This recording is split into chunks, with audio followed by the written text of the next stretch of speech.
Regarded as one of the worst jobs in the entire game, the Berserker is basically an uncontrollable job that, in turn, the only thing this job does best of everything else is basically fight, fight, fight, fight, fight.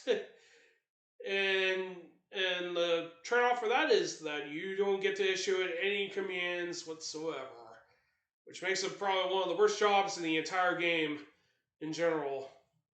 Hi folks, this is Storm331. We're covering the Berserker job today, and it's easily regarded the worst job in the entire game. Now I know people tend to have a ton of flack with Dragoon, but at least Dragoon has a few redeeming qualities. Heck, even Dancer does too. But Berserker? Not a chance. Not a chance. Berserker is basically the only job I do know that only has two abilities. And thankfully, one of the abilities you do get is not automatically applied to freelancers and mimes, thankfully. Unless, of course, you want them to be uncontrollable, that is. But anyway, despite this, Berserker, despite being one of the worst jobs, it actually has a redeeming factor in regards to stat modifiers. And this is because this job has actually the second highest stamina modifier in the entire game, only losing to the monk, and that being the stamina modifier. So in terms of modifiers, when you go to the Berserker class and master it, you get 21 plus strength, minus 9 on agility, plus 25 on stamina, and minus 23 on magic. So technically, the Berserker has very, very, very high HP. So that means it gets a buttload more bulk, probably next to the monk in terms of survivability. Unfortunately, that survivability doesn't really go very well in terms of jobs, since it doesn't really get a whole lot of synergy with anything other than what you decide to equip it with in terms of the equip abilities. But technically, the Berserker does get a few benefits.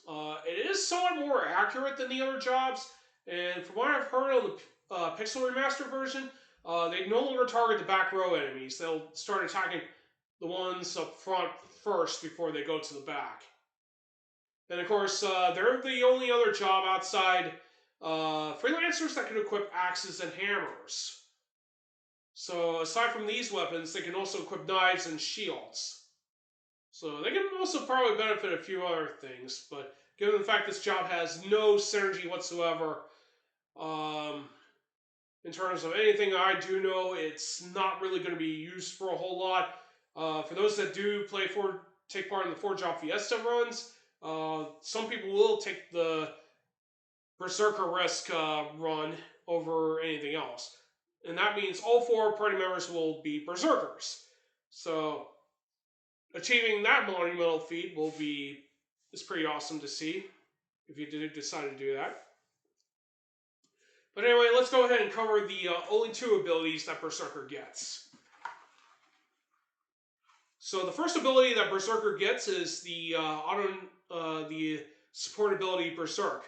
This means this will put the party member equipped with that ability in automatic Berserk mode, and they will continue attacking the enemy until they've defeated all enemies on the enemy party. This is one of the real reasons as to why Berserker is one of the worst jobs in the entire game, and that's no thanks to the fact this job really just prevents you from issuing any commands. So if they're on the verge of being defeated, they'll continue attacking. They will not stop to heal. They will not stop to trigger anything other than attacking. So that's kind of one of the downsides about running Berserker because of that ability. Thankfully, Berserk does not get applied to freelancers and mimes when you master this job. So that is a breath of relief. Technically, if you're focusing on having party members prioritized as mages, this job is actually perfect for giving them a very decent strength modifier, but also a very decent stamina modifier as well when mastering this job. And this is because Knight and Monk both have auto-initiated abilities that are automatically applied to freelancers and mimes, namely being counter and cover. So if you don't want your mages doing countering or covering, the Berserker is definitely the one job they do want to consider mastering over all others. Anyway, the second ability that most party members will get access to is Equip Axes. This means they can equip actual axes and hammers. Problem is that most of the these weapons are not very common in this game. I mean, you do get quite a bit. There aren't a whole. I don't really know what the game's strongest axe is, aside from Titan's axe and Rune axe, but you do get Thor's hammer and a little bit later, and among others. But these kind of weapons are kind of very rare to come by. But if you want other party members wielding different weapons in terms of axes and hammers, they could basically, believe it or not, equip axes could probably benefit some other jobs that could probably use it more than the Berserker does itself. Technically, if you want party members to equip axes, I would recommend giving it to Ninja, because they could definitely dual wield those, and if you want... since axes and hammers can benefit two-handed, you could give them to the Knights. Of course, you can also give this to other jobs that don't really have very good weapons, like the Thief or Monk. Or heck, even the Dragoon could probably benefit from the axes or hammers. But technically anything other than the Berserker could probably get a little bit more mileage. And of course, if you have any other equipped weapons that you think a Berserker should be wielding other than axes and hammers, you can probably give those equip abilities to the Berserker. Because, like I said before, I don't think any other ability works on that job outside the equip abilities. So that pretty much covers the Berserker job in a nutshell. And we'll cover Geomancer in a small bit, so I'm going to take a small break, and then we'll be right back.